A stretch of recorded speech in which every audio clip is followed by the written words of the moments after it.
Bonjour à tous. Eh bien, aujourd'hui, pour la carte blanche d'Impact Authentique, je reçois Rémi Marion. Je vais vous le présenter et ensuite, je lui laisse une carte blanche d'à peu près 5 minutes. Rémi Marion, c'est un des meilleurs spécialistes du monde des pôles, de la faune polaire et des ours polaires. Il adore les ours, beaucoup pour leur sagesse. Ce qu'il aime particulièrement, c'est travailler sur la complexité des mondes polaires. Parce que dans cette complexité, il trouve toute la puissance d'une réflexion. Rien n'est noir ni blanc, tout est beaucoup plus complexe qu'il n'y paraît. Rémi Marion, c'est un réalisateur, un conférencier et un auteur. Alors là, vous avez son dernier livre qui s'appelle L'ours polaire, le vagabond des glaces, qui est aux éditions Actes Sud. En tant que réalisateur, il a travaillé pour Arte, pour France TV, enfin pour plein de films. Et vous pouvez retrouver des liens intéressants sur son site internet remimarion.fr. Je mettrai de toute façon le site en lien dans les commentaires.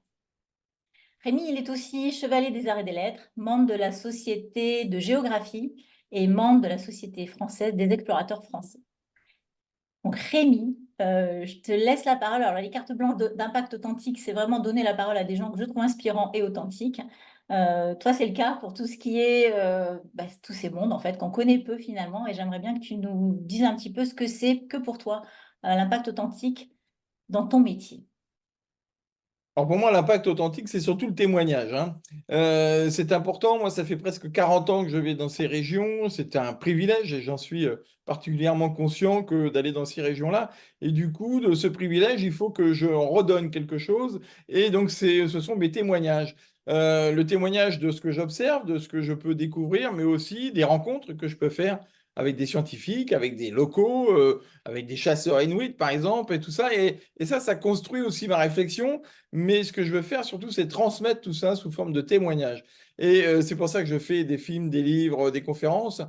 C'est pour apporter ce côté vraiment véridique, authentique de ce que je peux voir. C'est le plus objectif possible, évidemment. Ce ne sont pas des racontards ou ce n'est rien de subjectif. Moi, si je parle de la chasse chez les Inuits, par exemple, eh bien, j'ai été avec eux, quoi. Et ça, c'est important. Et pour l'ours polaire en particulier, et c'est l'un des chapitres de mon livre, j'ai voulu parler de cette complexité, justement. C'est pas si simple la vie d'un ours polaire, mais ce n'est pas aussi de la survie. Les animaux ne sont pas en survie tous les jours. C'est compliqué, mais ils ne sont pas en survie.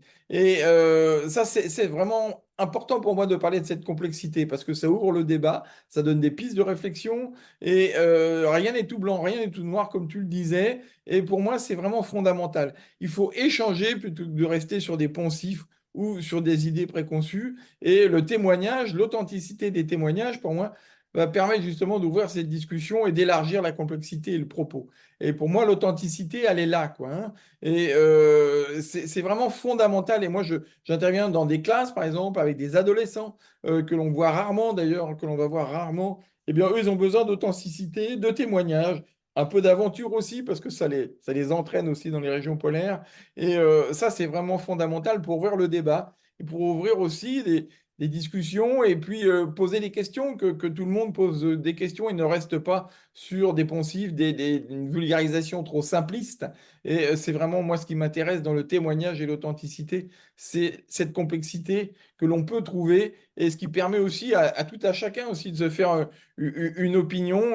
Alors, on n'est pas forcément d'accord avec tous les gens que je rencontre, mais ça, c'est pas grave. Ce qu'il faut essayer, c'est de faire donner les éléments le plus objectivement possible. Et pour moi, ça, c'est vraiment fondamental. Donc le témoignage. Et quand on avait échangé, ce qui m'avait marqué, c'est aussi ce côté sobriété des pôles et des ours. Tu veux bien nous en dire un mot? Oui, bien sûr, parce qu'un ours polaire, lui, il est forcément dans l'économie d'énergie, dans chaque pas qu'il fait. C'est le résultat d'une adaptation extrêmement poussée, justement, pour économiser cette énergie. Et tout le monde peut dire, ah oui, mais il faut économiser l'énergie, éteindre la lumière. Effectivement, ça, c'est des petits gestes fort sympathiques, mais ça ne suffira pas. La planète va continuer à tourner malgré le réchauffement climatique. Ce qui risque d'en souffrir assez vite, d'ailleurs, c'est notre mode de vie.